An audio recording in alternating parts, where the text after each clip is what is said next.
Hi, Jimmy Batchelor again, owner of Best Boat Club and Sunny Island Adventures. We're now on the dock and getting ready to do a checkout of the boat with the customer. Okay, very good chance at this point you may have never even talked to the customer yet, because you might be on the dock waiting for the customer because you're on the boats doing check-ins and check-outs.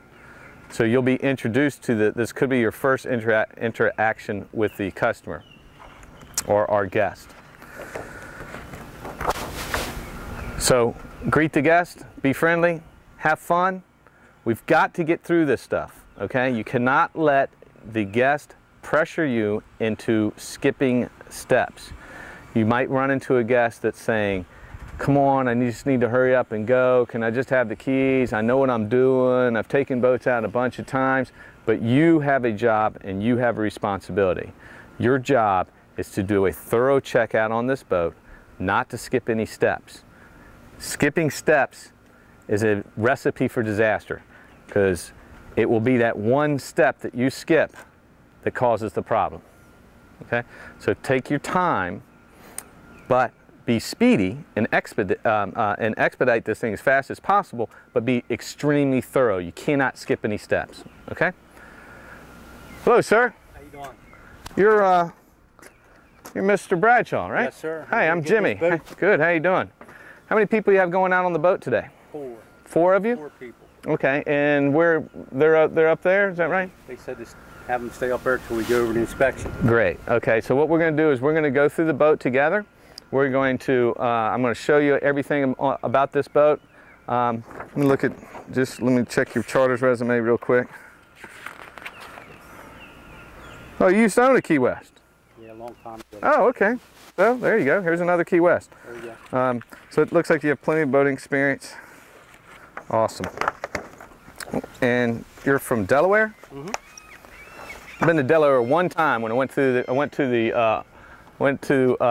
through Ocean City, or before Ocean City, and went up the Eastern Shore on a camping trip and went up through Delaware. Beautiful area. Yes, it is. A lot of boating there, huh? Yes, sir. All right. All right, Mr. Bradshaw, we're going to start right back here. Okay. I want you to look at that stainless steel prop. Okay. And tell me if you see any damage, any dings, anything that's not correct on there. Looks pretty good. Looks good? Yep. All right, great. So I'm going to draw that prop right here, and I'm not going to put any marks on there. It's all good. Okay. Now you see this black rectangle on the bottom of the lower unit right there? Mm-hmm. That's the intake valve. That intake valve sucks up the water to cool the engine off with. Okay.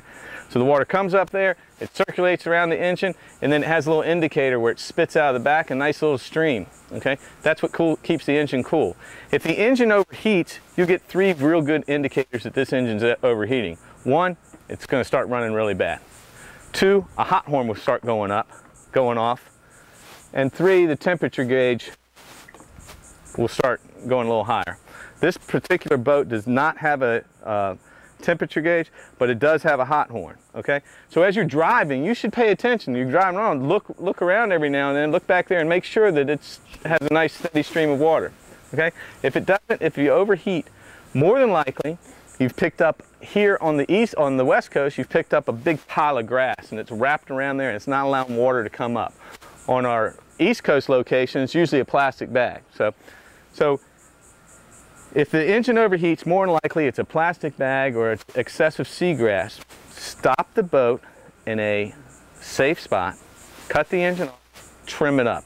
When you trim it up, very possible you see nothing there, okay? Because it may have just gone ahead and floated away while you were trimming it up. Or there might be a plastic bag or something.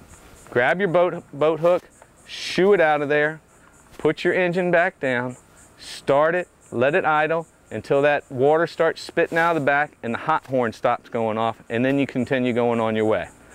If you do all those procedures and it does not start spitting water and the horn continues going off, you probably have a bigger problem, and it's time to cut the engine off, anchor the boat, and call us and we'll come assist you. Okay? But pay attention to that, because again, you're responsible. Did you take the CDW on this boat? Okay, no, you didn't take the CDW on this boat. He did take the CDW, but we're saying he didn't take the CDW. You didn't take the CDW on this? Okay, so, hey, look, and they went over the chart with you? Yes, sir. Okay, so there are a ton of places out there that you can get yourself in trouble. I'd highly recommend taking the CDW, but if you don't want to, you don't have to. But you know, I hope you paid a lot of attention to that. And again, the prop's in good shape. I hate to have to charge you with the prop, but also the CDW. Even if you took the CDW, it does not cover this engine melting down. Meaning, the hot horn's gonna go off. The indicator's gonna be not spitting water out. And if you continue running this boat, stereo blasting, and you melt this whole motor down, you're buying a new motor. So we give you all the indications that it's overheating. We're not on the boat, so you have to be responsible to pay attention to that yourself. All right? Yep. Cool. All right, we're gonna get on this boat. Be very careful. Don't hit your head on here. I like to put my hand there, put one foot on the gunnel, and just slide right under. You need a hand? You good? I'm good. All right.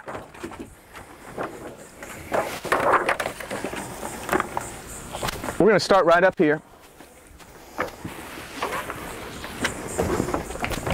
I have your anchor in line. Okay.